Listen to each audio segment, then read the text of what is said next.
ምዕራፍ 1 ላይ የሰው ላብ የሚበላ አለ ምክንያት የሰው ገንዘብ የሚበላ ደም እንዳፈሰሰ ነው ይላል።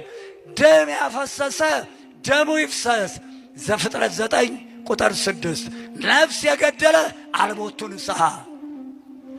ስለዚህ የሰው ላብ የበላም ደም ያፈሰሰ ነውና አልቦቱ ንስሐ። ጉቦ የበላ ዘር አይወጣለትም። እነሆ በደልን ይጸንሳሉ፣ ጉዳትን ይወልዳሉ። የጉቦ ተቀባዮችን ድንኳን እሳት ትበላለች።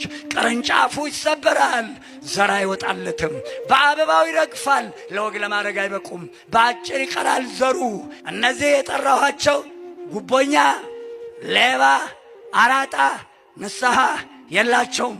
በጤፍ አሸዋ በወተት ውሃ የሚጨምሩ አሁን የነገርኩህ መንፈስ ቅዱስን የሰደበ መንፈሳዊ ተዘምዶን ያፈረሰ አባቶችን